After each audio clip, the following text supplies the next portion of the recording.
कोपरगाव शहरातील नागरिकांच्या तक्रारी आणि अडचणी तात्काळ व पारदर्शकपणे सोडवण्यासाठी एक अत्याधुनिक डिजिटल उपक्रम सुरू करण्यात आला आहे. या उपक्रमाचा शुभारंभ आमदार आशुतोष दादा काळे यांच्या वाढदिवसानिमित्त त्यांच्या हस्ते मोठ्या उत्साहात करण्यात आला. हा उपक्रम माजी नगरसेवक मंदार पहाड यांच्या संकल्पनेतून साकार झाला असून यामध्ये फक्त एक QR कोड स्कॅन करून नागरिक आपली तक्रार थेट ऑनलाईन नोंदवू शकतात.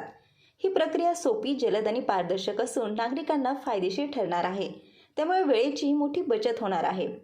आमदार आशुतोष दादा काळे म्हणाले, वाढदिवस साजरा करताना नेहमीच जनतेच्या सेवेसाठी काहीतरी नवीन, उपयुक्त आणि भविष्यदृष्टी असलेले कार्य देण्याचा आमचा प्रयत्न असतो. हा डिजिटल उपक्रम हेच त्याचे उत्तम उदाहरण आहे.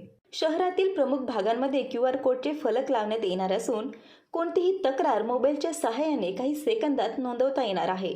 प्रशासनाने या तक्रारींचे तात्काळ निवारण करण्याचे आश्वासन देखील दिले आहे. हा उपक्रम कोपरगावसाठी एक सकारात्मक बदल घडणारा ठरणार आहे. नागरिकांच्या सहभागातूनच या तंत्रज्ञानाचा खरा उपयोग होणार असून शहराच्या प्रगतीसाठी एक महत्त्वाचे पाऊल ठरेल. कोपरगावकर नागरिकांनी या अभिनव उपक्रमाचे स्वागत करत